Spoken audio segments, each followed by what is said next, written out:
In the time of the very sophisticated racing cars we had, with skirts and electronic suspension, that way you have to put the car up on the straights and then lower down before the corner. You have to do so many things on the car. Ovviamente qualsiasi pilota che partecipa ad una manifestazione sportiva automobilistica, a prescindere che sia Formula 1 o altre categorie, è esposta a dei rischi.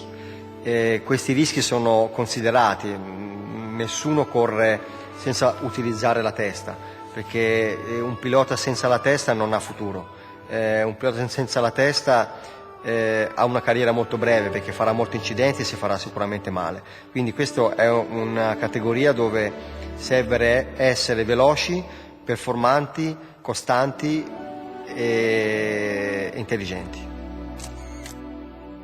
As a racing driver, one has to be in tune with your emotions, your body, your mind, your psychology, all these things. So I think Ayrton had those qualities in abundance, and he was questioning. He seemed like a driver who was constantly questioning what it was to be a racing driver. Once he get into the concentrate, he didn't feel anymore any pain, he didn't feel anymore any stress, he didn't feel anymore. He was just in another world. As we all been, a kind of, but his one, he was more intensive. He was a step ahead. There's a state of mind that one is raised to, where it becomes sort of transcendental. And Ayrton spoke about things to do with his concentration when he was in qualifying. He talked about a state of mind that he got into whereby he was there but not really driving the car. And these are things that speak of his level of concentration that he achieved as a racing driver.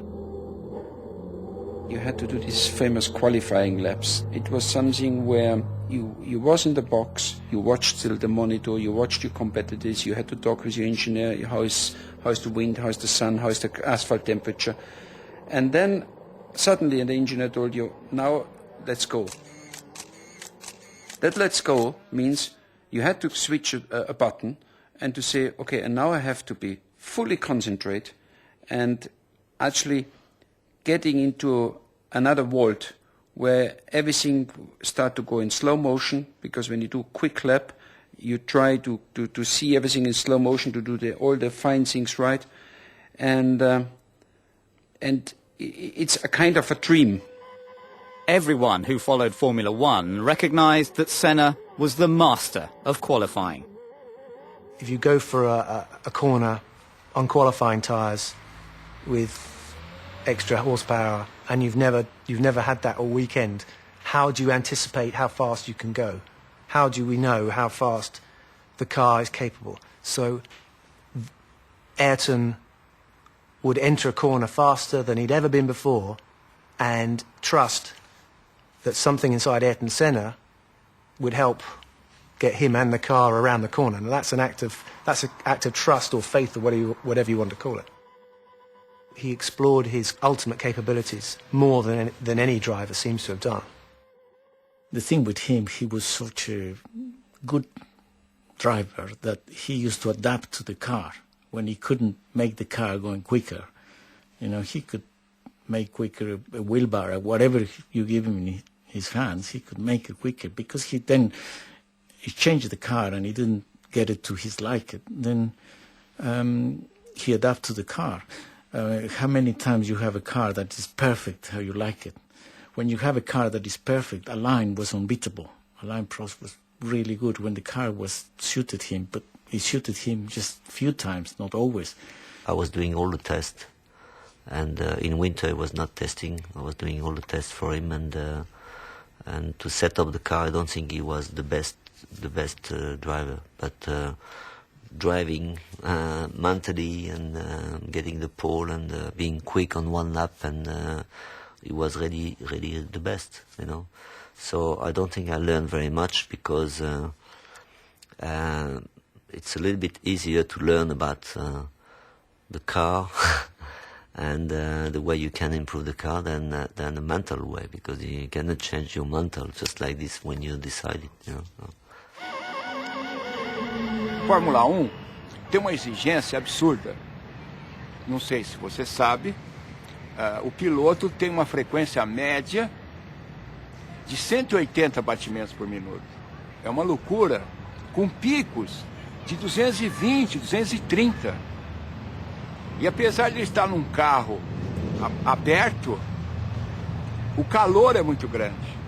Então a exigência do piloto é completamente diferente de qualquer esporte. É muito estressante.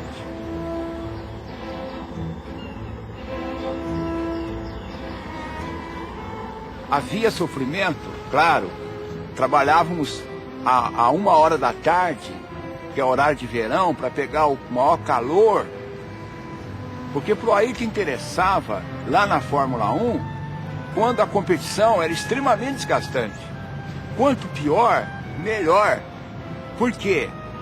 Porque ele estava muito mais preparado do que as outras pessoas, do que os outros pilotos, que na época não se dedicavam ao trabalho com o corpo, com a mente, com as emoções, com o espírito. Por isso, ele se tornou imbatível. Eu lembro quando começamos com a meditação, ele tinha uma dificuldade muito grande de não pensar. Tinha assim achava terrivelmente difícil fazer isso. No entanto, ele se envolveu tanto com esse processo de meditação que ele conseguiu momentos de uma profundidade mental tão eloquente que atingia níveis inigualáveis de profundidade, que ajudava muito nas tomadas de tempo, ajudava muito nos seus recordes, nas suas vitórias, porque a concentração dele era máxima devido a esse trabalho de meditação, de respiração, de relaxamento. Monaco was a special place for Senna. He shot to fame by nearly winning the race in his debut season and would go on to take victory in the Principality a record 6 times. On his first outing in a McLaren, however, Prost thought he had him on the ropes.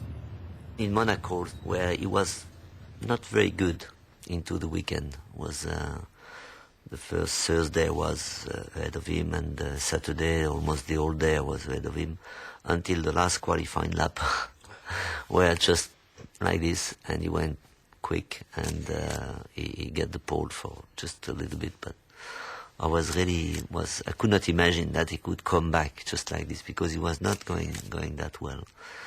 And he said in a press conference that he went outside the car and he looked at the car, how the car was behaving on the track, and then realizing what he was doing wrong and what was wrong, came back in the car and drove at the perfection, in a perfect lap. For me, it was very difficult to hear that. In fact, it looks like everybody needed a guy like that. He was different. I was too boring, and he was different. Once you win it, and you've got to go all the way to the end, because you commit yourself to such a level where there is no compromise. You give everything you have, everything, absolutely everything. And sometimes you find even more, because it requires more if you want still to be ahead, if you want to win. The uncanny will to win that he had, I've never seen it in any other sportsman. I certainly haven't been connected to anybody that had that fear, determination to succeed and to win. It was just, like Alan Prost said, for Ayrton, he is willing to risk that little bit more than any one of us will do. And maybe, for him, be second, he was the first of the losers. He just hated that. It was nothing for him but winning.